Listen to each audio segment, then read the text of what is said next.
नमस्कार साथियों। आज विधानसभा में माननीय बेसिक शिक्षा मंत्री जी द्वारा अलग अलग बेसिक शिक्षा विभाग से संबंधित प्रश्न पर सदन में जवाब दिया गया, जिनमें छात्र शिक्षक अनुपात से लेकर के 69,000 शिक्षक भर्ती के विषय में भी पूरी जानकारी बताई गई। तो साथियों, माननीय मंत्री जी द्वारा एक प्रश्न के जवाब में बताया गया कि उत्तर प्रदेश के बेसिक स्कूलों में बच्चों की संख्या कुल 1,20,82,855 के सापेक्ष अध्यापकों की संख्या कुल 3,32,734 है। अध्यापकों की संख्या में शिक्षा मित्र और अनुदेशक दोनों शामिल है। माननीय बेसिक शिक्षा मंत्री द्वारा ये एक प्रश्न के जवाब में बताया गया कि बेसिक में शिक्षक छात्र अनुपात 1:30 होना चाहिए। अभी हमारे प्रदेश में यह अनुपात 1:35 है। इसको सुधारने का प्रयास चल रहा है। वहीं उच्च प्राथमिक के विषय में मंत्री जी ने बताया कि शिक्षक छात्र अनुपात 1:35 होना चाहिए। इस समय प्रदेश में अनुपात 1:53 है। माननीय मंत्री जी ने कहा कि उच्च प्राथमिक में खुली भर्ती में रोक है, इस कारण से शिक्षक और छात्र अनुपात उच्च प्राथमिक में बढ़ा है। माननीय न्यायालय में इसका मामला लंबित है। मंत्री जी ने सदन को यह भी अवगत कराया कि अगले सदन की कार्रवाई के पहले हम एक संशोधन करने जा रहे हैं, जिसमें शिक्षकों का तबादला ग्रामीण क्षेत्र से नगरीय क्षेत्र में करा दिया जाएगा, जिससे नगर में जो छात्र शिक्षक का अनुपात कम है उसको दूर किया जा सकता है।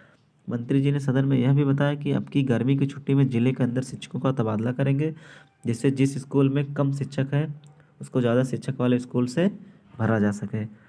सुहेल देव पार्टी के एक विधायक में एकेडमिक अंक का मुद्दा सदन में उठाया। उनका कहना था कि जो बीएड अभ्यर्थी आज 35 से 40 वर्ष के हो गए हैं, उनके एकेडमिक अंक कम है, जिसके कारण वो भर्ती परीक्षाओं से बाहर हो रहे हैं। जिसके जवाब में मंत्री जी ने कहा कि पहले भर्ती एकेडमिक से होती थी, हम दोनों लोगों का ख्याल रखा। 60% लिखित परीक्षा, 40% एकेडमिक अंकों को मान किया, जिससे उन बच्चों का भी ख्याल रखा गया जो 10 से लेकर के बीएड या बीटीसी तक मेहनत करके अंक लाते हैं, उन अंकों को भी सम्मान दिया गया है। अब बात करते हैं 69,000 शिक्षक भर्ती के विषय में प्रश्नों के बारे में।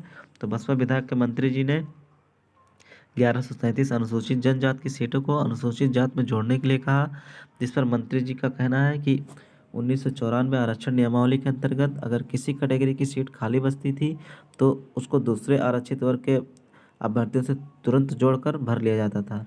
लेकिन 2007 की आरक्षण नियमावली में एक ऐसा संशोधन हुआ है जिसके तहत जब तक भर्ती पूरी नहीं हो जाएगी उसके बाद अनुसूचित जनजाति की सीटों के रिक्त पदों का डाटा मांगा जाएगा। उस रिक्त पदों को कार्मिक मंत्रालय के पास भेजा जाएगा। कार्मिक मंत्रालय जो भी आदेश देगा उसी के अनुसार आगे की कार्रवाई करेंगे। 69,000 शिक्षक भर्ती में सदन में माननीय मुख्यमंत्री जी द्वारा रखा गया वर्गवार डाटा कुछ इस प्रकार था कि अनरिजर्व 34,589, ओबीसी 18,598 और एसटी 14,459, एसटी 225, जो कि एसटी के 24 अभ्यर्थी यूआर में फाइट किए हैं। 69,000 में रिक्त रह गए सीटों के विषय में मंत्री जी ने कहा कि काउंसलिंग के बाद हमारे पास लगभग 1,280 अभ्यर्थियों का डाटा संशोधन के लिए आया था, जिसमें अधिकांश का निस्तारण कर दिया गया है। कुछ मामले न्यायालय में निस्तारण के लिए भेजे गए हैं। न्याय विभाग से मामला निस्तारित होने के बाद सभी जनपदों से रिक्त सीट का डाटा मांग लिया जाएगा। उसके बाद अगली लिस्ट बना करके भर्ती की जाएगी। तो साथियों, माननीय शिक्षा मंत्री जी द्वारा विधानसभा सत्र में महत्वपूर्ण बिंदुओं पर जवाब दिया गया, जो बेसिक विभाग के लिए महत्वपूर्ण खबर है। साथ ही इस वीडियो को ज़्यादा से ज़्यादा शेयर कीजिए और वीडियो पसंद आए तो लाइक कीजिए और चैनल पर नए हैं तो सब्सक्राइब करना बिल्कुल भी ना भूलें। जय हिंद, जय भारत।